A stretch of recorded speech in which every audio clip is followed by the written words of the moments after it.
50 people going aboard the Lord Nelson in Halifax, Nova Scotia, have the privilege and the responsibility of making sure she gets home safe after almost 2 years at sea. Ahead is a month-long crossing of the Atlantic to London. It'll be the end of an epic adventure that's taken her to 30 countries on all 7 continents. I've been at sea all my life, and it's a huge achievement to have got this far. And so I think for those people who've never sailed before, to actually see the landfall at the end of their voyage, you know, that really is something. And it's not just the fact that they see it, they know that they have played a true part in sailing the ship there. The ship left her home port in October 2012, and aboard was James Whale, setting out on the adventure of a lifetime. He's been part of the crew on many of the legs around the world, and has been to Brazil, the Far East, Australia and the Caribbean.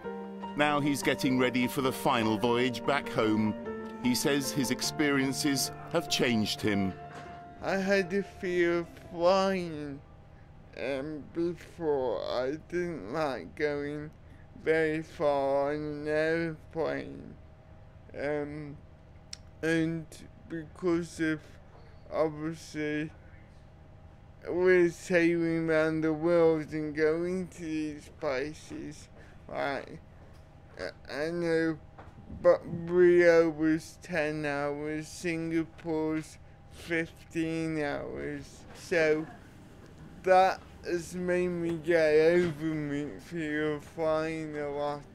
Spending so long at sea has taken its toll on a ship that's now almost 30 years old. She has been regularly maintained, but the crew have faced a constant battle against wind, rain and high seas.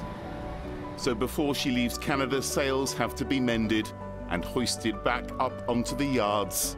There are repairs to be done, and the paintwork needs attention. Nellie's a tough old bird. She's done well. Obviously we have had some damage to rig or sails. That's something we can fix. But she has been in the extremes of temperature from the tropics to Antarctica, and you know, we'll need to give her some TLC when we get back home. But she's a sturdy ship and stood up well to it. Also on board are experienced sailors and people making their first ocean crossing on a tall ship. Jess House is 16 and has just finished her GCSEs. I'm most looking forward to getting out to sea and experiencing what it's like to be on a ship which has no land around it whatsoever. So the whole horizon, 360 degrees, is just sea horizon. This voyage for me, taking the ship back to the UK, back to London, is actually a bit of personal pride. I've been with the Trust, sailing with the Trust for so many years, and there's a little bit of me on here, and I just want to make sure she gets home in one piece. All will push themselves to the limits, accept challenges and meet them.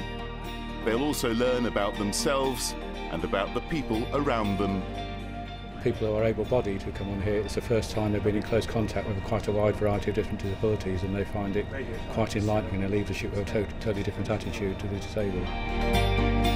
The final 3,000-mile voyage back across the Atlantic ends on September the 19th, when the Lord Nelson will sail up the Thames and under Tower Bridge to be welcomed home. Richard Jones, ITV News, Halifax, Canada.